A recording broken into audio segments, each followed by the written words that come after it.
Welcome to the Savvy Dentist podcast with Dr. Jesse Green, the show where great dentistry meets great business. Listen in each week as we bring you an inspiring person who will share their story, ideas and business techniques to help you create a practice and a life you love. And now introducing your host, Dr. Jesse Green. Hello everyone, Jesse Green here. Welcome back to SavvyDentist.com and to the Savvy Dentist podcast. It's wonderful to have your company for another episode of the show. Now, if you've been tuning into the podcast now for the last few weeks, you'll know that we've been working on a bit of a hush-hush, top-secret kind of project. And I'm really pleased to announce that that project has now been let out of the bag. You know, the cat's out of the bag, so to speak. And what we've been working on is putting together the Savvy Dentist magazine. The Savvy Dentist magazine has been rattling around, or the idea of it has been rattling around my head for years now.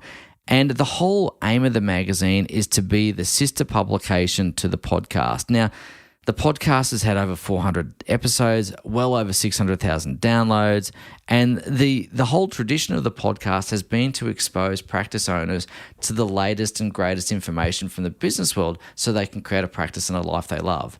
And the magazine is going to continue in that vein. My personal belief is that as the business world continues to evolve, as our environment, in which we operate continues to evolve and shift, we need more sophisticated thinking. We need more sophisticated tools. We can no longer rely on outdated traditional practice management paradigms from the early 2000s because, frankly, we need better tools, knowledge, resources to work in a more modern environment. And the whole idea of the podcast, the whole idea of the magazine is to expose practice owners to the brightest minds and the best thinking in business so that we can apply that back to dentistry. Now, of course, the magazine comes out 4 times a year. It's totally free. It comes out in a digital format. It comes out in a print format.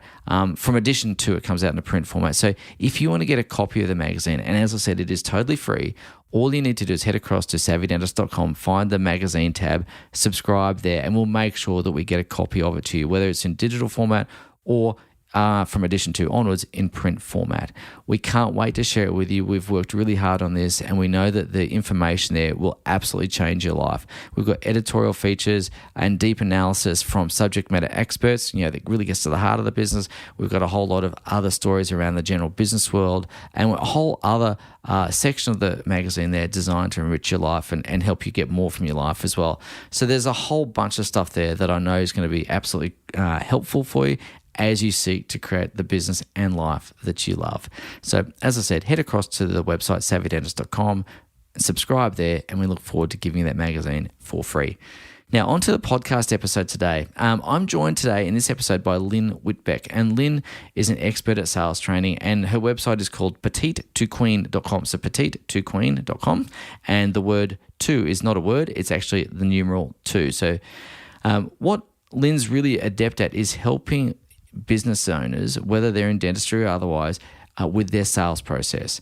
And she's been working a lot with dentists, orthodontists, and other people within the dental specialties as well to shorten their sales cycle. But what she noticed where the big opportunity lay was to really turbocharge the practice growth, to really engage in exponential practice growth by having a documented and well-executed referral process. And so we're talking about referrals, reviews, and recommendations. And in this podcast, she lays it out step by step by step on how to do it. So do have a pen and paper handy because you're going to want to write these down.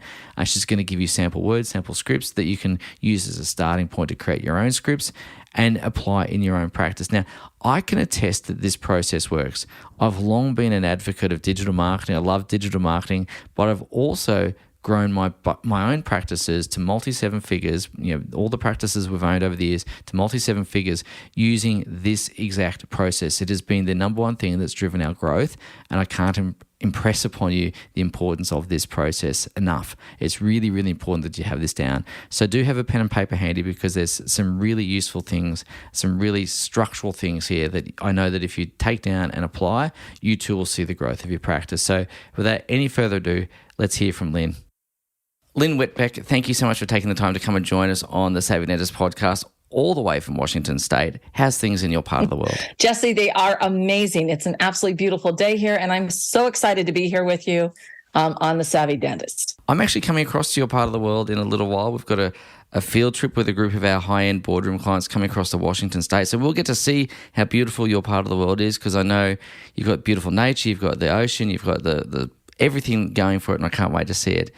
But I guess today, Lynn, I wanted to talk to you about your work, and you're incredibly well known in terms of helping people with their sales processes, shortening sales cycles. I know you work with orthodontists. I know you work with dentists. But when we were talking a bit off air, we spoke about the lost opportunity or the hidden opportunity, the hidden profit center in referrals. And I guess before we get started on that topic, I wanted to ask you, why is it that that process isn't universally adopted? Why do so few people have a process? Why do so few people execute that process?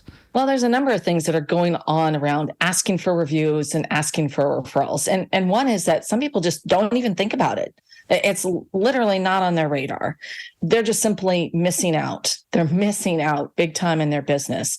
And the second thing is that even if the dentist has talked to his staff about it, sort of walked it through, they're busy doing all these other things, and they're not seeing if that's being executed upon by their team members. And one of the things that happens is that some people feel very uncomfortable with asking. All right. It's just the same thing if you're asking your partner to help with doing the dishes after you made this lovely meal. Okay. If you don't ask, you don't get. It's that simple.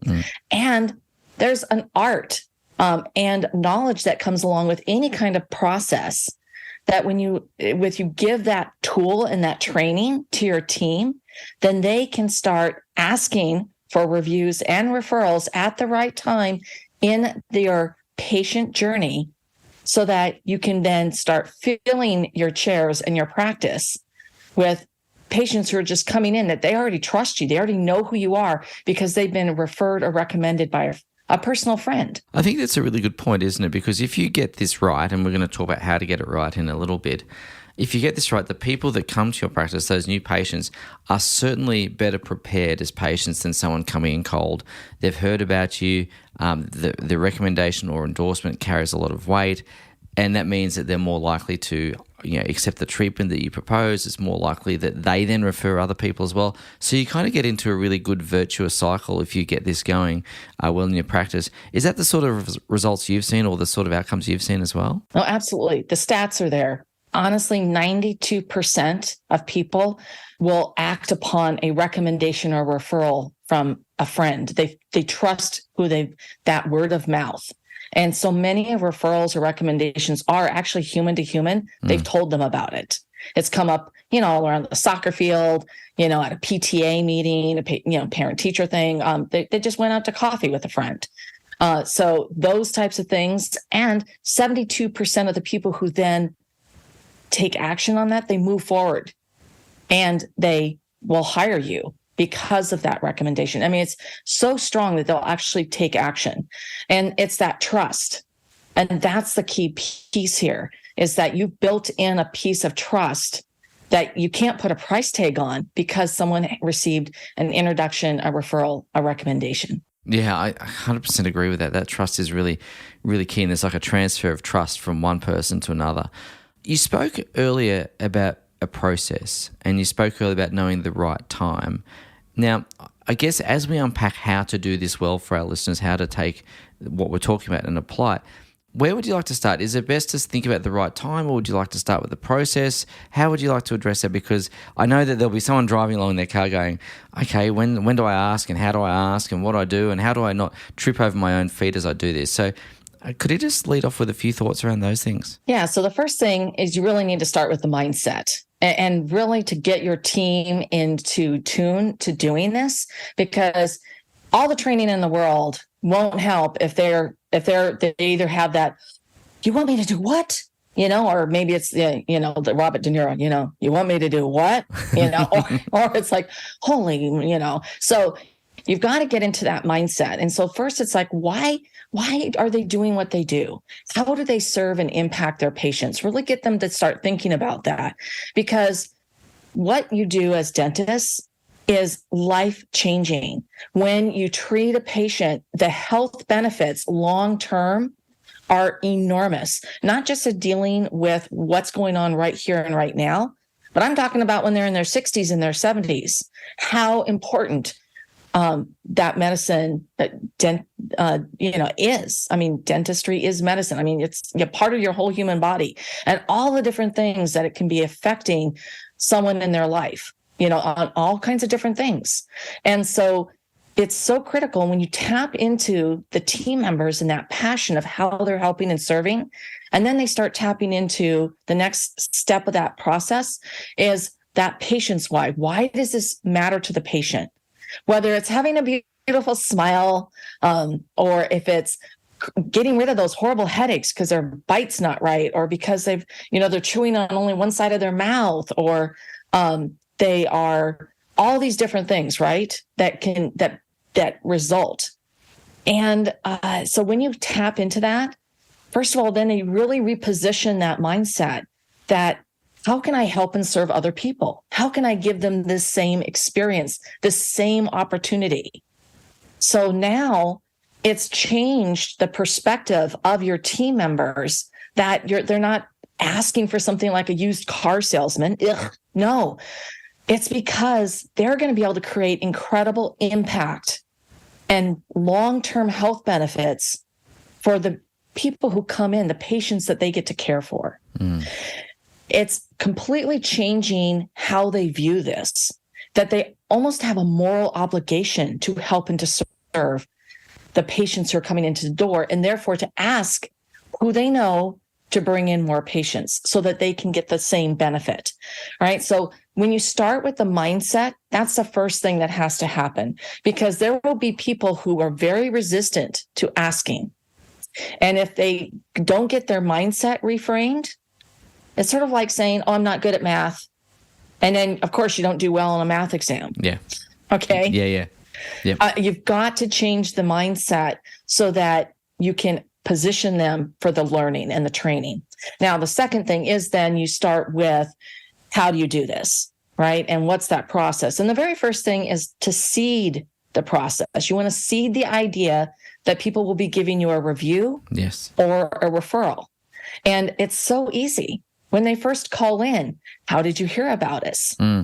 So many of our patients have been referred by a friend or have read one of our 5-star reviews. Yes. I just seeded the idea. Now, it's not just a review. It's a 5-star review. Yes. So, so then as you go through the process, so the patient calls in, they may come in for a first evaluation. And it's the same thing as they're sitting in the chair, what brought you in today? You're having the conversation, human to human. And I'm curious, did someone recommend or refer you to us? How did you hear about us? And oh, that's so great that you read one of the reviews on Google. So many of our patients give us 5-star reviews. And, we want to give you, and we will be giving you the exact same level of care and expertise and outcome so that when that time comes that you'll give us that 5-star review. So once again, you have not asked for the review, but because you haven't earned it, but you've seeded the idea, right? And you've also reinforced the recommendation or referral. So the next step is what's the key? You have to earn the right for a review or a recommendation. Mm-hmm. When someone has made the decision to purchase, you have earned the right for a referral, yes, a recommendation, and introduction. Mm-hmm. And you can use any of those 3 words, and your team can as well, whatever they feel most comfortable with. They're all the same thing, right? Referral, review, and recommendation. Now, you have not earned the right for a review. No, not yet. All right. So don't ask for a review when they sign the dotted line and they give you their insurance information and they're becoming a patient. So instead, you can ask for the review or the referral at that point. So, and once again, it's just a natural, I'm so glad that you've joined the Savvy Dentist family. And we are so excited to give you the exceptional care and outcomes that we've discussed.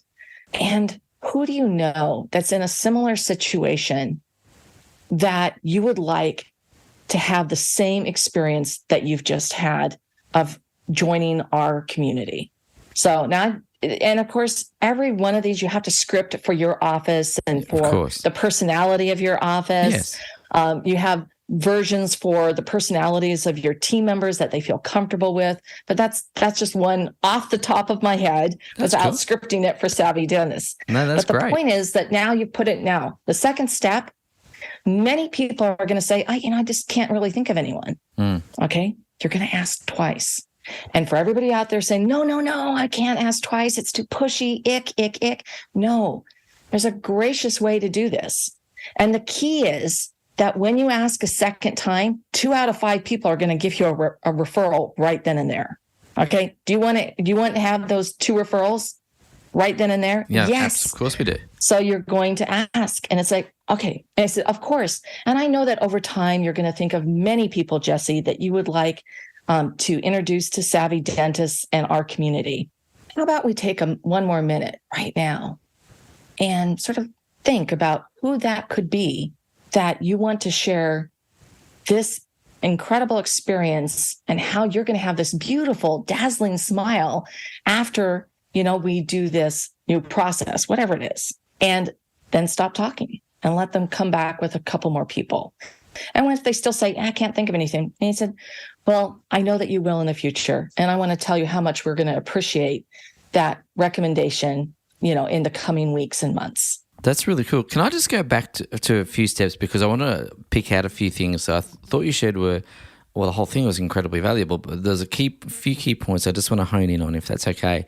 I wanted to go back to, you spoke about the mindset, then seeding, and then earning and asking twice, right? So, and I'm sure we've probably got a bit more to go yet, but I want to just go back to the mindset piece, because I really agree with you. I think what you said is absolutely true. If we don't get the mindset piece right, the training, could be world class, but if it's not picked up and used, what's the point, right? Yeah. So I wanted to ask you, you've spoken about the mindset we need to have about being of service and really wanting to, support people in their, dental journey and so on. I wanted to ask about those team members that might be recalcitrant, or maybe they've just got a lot of mental stuff to get over before they can get into the right frame of mind. Do you have any thoughts or suggestions about helping those particular team members that are perhaps a little bit more resistant than usual? So part of the training that we do involves ongoing coaching so that people get used to it. And I want everyone to go back. Sometimes some people need the training wheels on longer before they can take them off and ride the bike. Some people stay on their tricycle longer before they're willing to go to a bike with training wheels. But eventually, they're all riding the bike, right? People will transition at the time. But one of the things that you can do is correlate it to how this is also going to serve them in their life, their day-to-day life. Because learning this process is actually something that's going to help you, like get your partner up and helping with the dishes after dinner. Yes. Right? Yes. I mean, this is life training, and you also put them frame it into things that they can associate with. All of us have gone through a time where somebody told us no, right? And you went, you know what? Heck, no, that is not the way it's going to go. I'm going to make this happen. I'm going to do this. In whatever the situation is, everyone has had that place that they were so motivated that they had the grit and determination to make it happen. So when you tap into some of these emotions, because people are emotional, we're human beings. And if you don't tap into their emotions and help them connect the dots, they're never going to get it. They're going to have those blockers. That's key. And then creating custom scripts for your practice that cover many different personality types. We have lots of different personality codes. Some people are more caring and nurturing. Some people are high action. They just go, go, go, right? They have ants in their pants. Some people love to plan and, process everything out.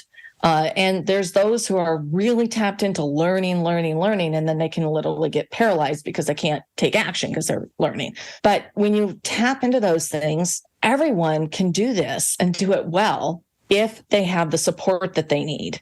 And it's a journey, as you said, for them And sometimes the people who are the most resistant, they end up being the biggest champions at the end because they've gone through this mindset journey. And what that does for your practice is so tremendous when you have people calling in because they were referred by a friend or family. They've already made the decision in their mind because they're calling you because they were referred. That's a first soft sell. They've taken action. And it's so much easier when they're in the chair to get the next level of yes, right? Because it's like, oh yeah, this is a great experience. And you're going to deliver wonderful patient experience, of course. So there's some real power in that. And the second thing I wanted just to hone in on was you spoke about seating. And I think that's so critical. It's very clever, very elegant, and I really like the way you did that. I want to just ask you, I think we all probably understand the importance of seating, but I would imagine if things break down, that might be one of the places that the process breaks down, if at all. So I wanted to just talk about how to make sure that remains intact, because to me, that's the magic in there. There's a real sense of expectation that's created, a sense of this is the way we roll around here, and so I wanted to make sure that the team are doing this. How do you keep track of that?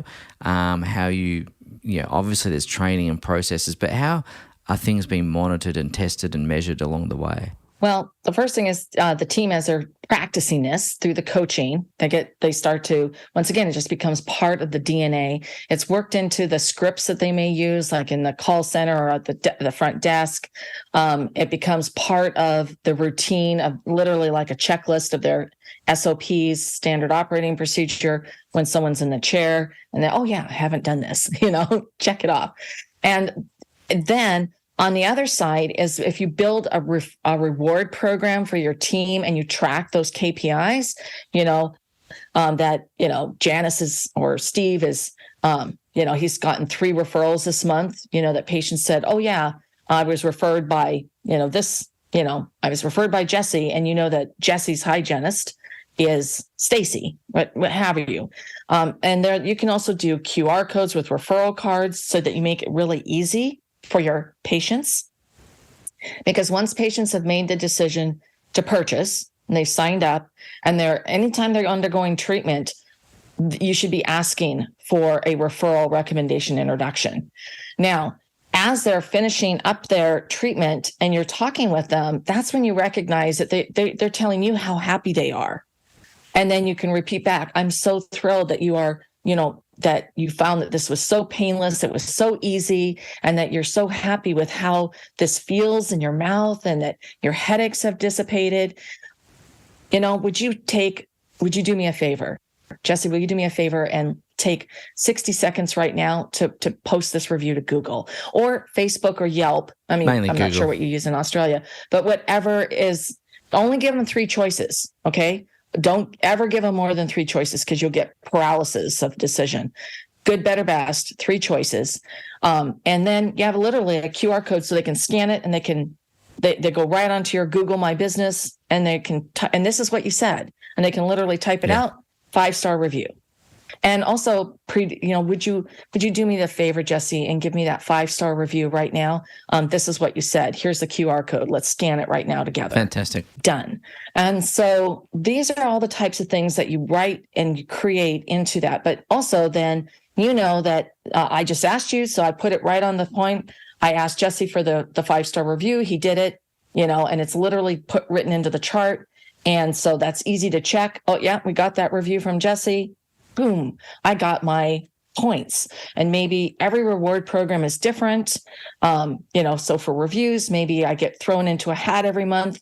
And for every review I get thrown into the hat, and then we get a drawing and we get a prize, whoever gets pulled out. But the more I have in the hat, the more likely I'm going to get the prize, right?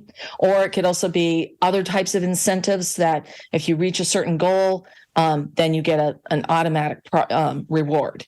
So of course so the key is, I'm going to go through those 3 steps. For asking for reviews or referrals, you have to earn the right. The acronym is EAR: earn the right, ask, and reward.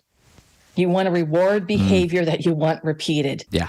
Just like a 2-year-old. You want to reward the behavior, you want both for your team. And I don't mean that in a snarky or, way, but also for your patients. So the same thing so when they've done that, hey, and you're going to be entered in our contest, and we pull out every month, somebody wins a prize for having written a review for us. And then you can also have a referral program for every 5 recommendations, introduction referrals that come in and make an appointment with us, you get XYZ. And so it's all about how you build and structure that.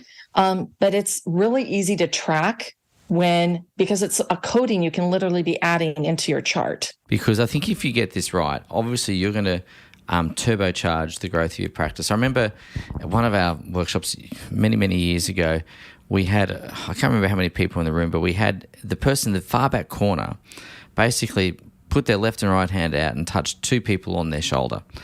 And those 2 people then needed to put their 2 hands out and touch 2 people on their shoulder. And we wanted to see how quickly, that spread across the entire room. And it happened really quickly. Because what you're setting up here is exponential growth. You're setting up the opportunity for not just linear growth, but exponential growth, where things grow really, really quickly. How many people on average would you be asking each day? Now, I guess the obvious answer is as many as we possibly can, right? That goes without saying. But, is there a better time? Is there a better type of patient? Is there, certain procedures that lend themselves to an opportunity to ask better than others? I'm just curious about those sorts of things. Anytime you're providing excellent care with a phenomenal outcome, you've earned the right for a recommendation, a review, or referral. And that it's as simple as that. So if something goes sideways, someone has, you got backed up in the office and someone's waiting for a long time in the waiting room, that's not the time.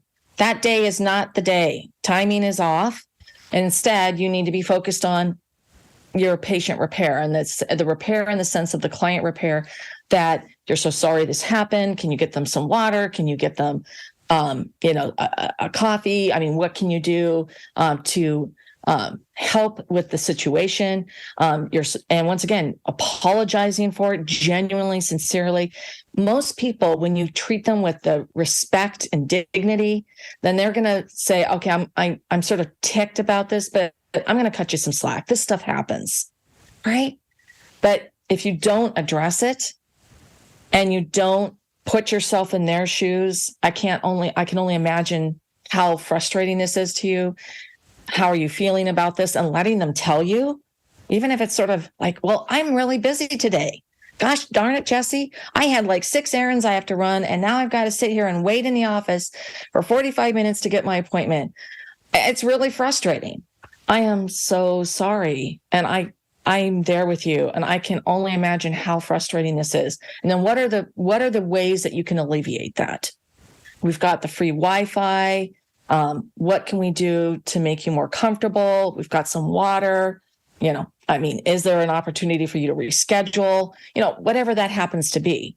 So every office is going to have different protocols and different samples. But by leaning into that, now you've diffused that situation because you've acknowledged their feelings. I want to, people are humans. We have emotions. Yes. And if you acknowledge them and accept them and let them give that safety to express them, you will see it will de-escalate. They're going to calm down. And because they're being treated with dignity and respect. And they're going, okay, well, this stuff happens. No, and I do appreciate that you have the free Wi-Fi. And, I really would like a cold water. And let me just sort of get situated over here, and I can take care of some of this stuff on my phone. Yeah, that's fantastic. So we know that there is a process. We've got to get into the right mindset. We've got to seed. We've got to earn. We've got to ask. We've got to reward or recognize the behavior we want repeated. And from time to time, we've got to know when not to ask if things have gone a little bit south. We've got to know that. Is there anything else that you think we need to have in place or need to know so we've got a really robust referral system in the practice? The number one thing is really getting your team on board with this, because they're the ones who are constantly interacting with the patients and on so many different levels. And that is going to make the difference. that is really, and really creating that community, and that they're excited and inspired to ask for the reviews and the referrals. Because at the end of the day, it's that referrals are often called word of mouth marketing, and it's still more effective than any other form of marketing. Literally, even today, the recent stats are something like 93% of these really short, immediate sales, or in this case, patient acquisition, is going to come from human to human, one person telling another person about it. I can tell you without hesitation that over the years I've owned several practices, several multi-seven-figure practices, and every single one of them was built using this exact process. We've lived this, breathed it, and I agree with everything you said, and I can stand here hand on heart and say without a shadow of a doubt it is the single best strategy that we've had for practice growth. Better than advertising, better than, in our place, social media, better than everything else we've ever done.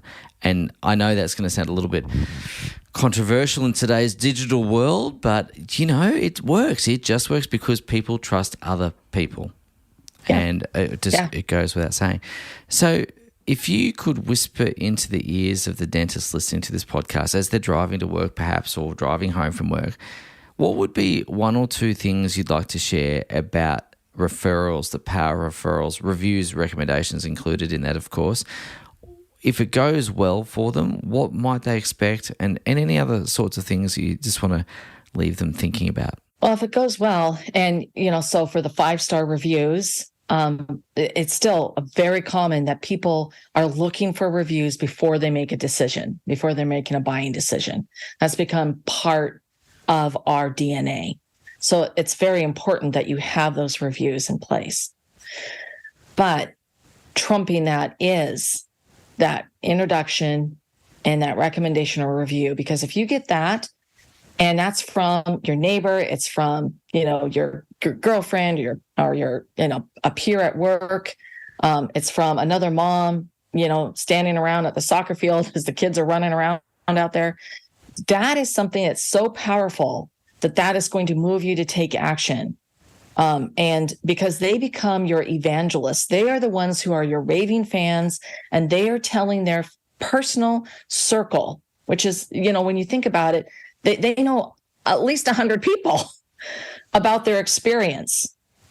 And so you want to create that experience for them, so that they end by seeding it and reminding them, and also aftercare and reminders and educational pieces, so that you're always remembering to ask, hey, we love referrals. We love meeting your friends and family so that we can give them the same level of care that you've received. Right. And so incorporating that into everything you do is going to create phenomenal growth for your business and profit, because you're not expending money on the throw it against the wall and let's see what sticks. Yeah, the most ineffective or inefficient way of doing things is that, isn't it? So what I really appreciate what you shared there, Lynn, well, there's a whole bunch of things, but what I really like is how you've laid that out. It's very sequential, it's very methodical. We can get the team on board with this, and we know that it works. One of the things I'd just like to emphasize as well, which I know you've spoken about, but you highlighted asking for the 5-star review. And I think that's really important, because you'll get what you ask for. Yes. And if you ask for a review, you'll get a review, but it might be a 4-star review. And what we really want, of course, is a 5-star review. So I really like the fact that you've honed in on that as well. When we first started with our reviews, we made the mistake, or fell into the trap of just asking for a review. And we had a couple of people give us what they thought were great reviews, but they were 4 stars. And we've had to learn through experience that we needed to be asking for what we actually wanted. So thank you for highlighting that so well. We've spent all this time talking about reviews and referrals, but I'm also really aware of the fact that you do a lot of, I suppose, broader sales training, which in dentistry we talk about case acceptance and case presentation. Now, before we run out of time, I just wanted to ask you really, really quickly, and I'm putting you on the spot, I'm so sorry, but I wanted to ask you, just in terms of, I guess, sales in general, shortening the sales cycle, if you had just had one or two little thought starters that people might like to consider, I'm going to direct them to your Petite to Queen website. There's a whole bunch of material on there that, ladies and gents, I'd recommend you explore and read and digest and apply. And so that's Petite to Queen, and it's the number 2 website. But just wondering, Lynn, is there anything you want to just quickly add around that topic as well? I know I'm opening up a whole new conversation, but still. Jesse, it's cool. And I'll just jump in. It's about your strategy. Yeah. You have to have a plan, and then you need to figure that out, because otherwise you're just spinning your wheels and you're spending money on stuff that, and if you have a plan, then you can also track it. And then you can still make a new choice. If something looks like it's going to actually be a really great opportunity, of course you can pivot. We all have the power to choose something new. But when you have a plan, you also say, okay, now wait, is that just a shiny object, or is this going to serve me in what we're executing on?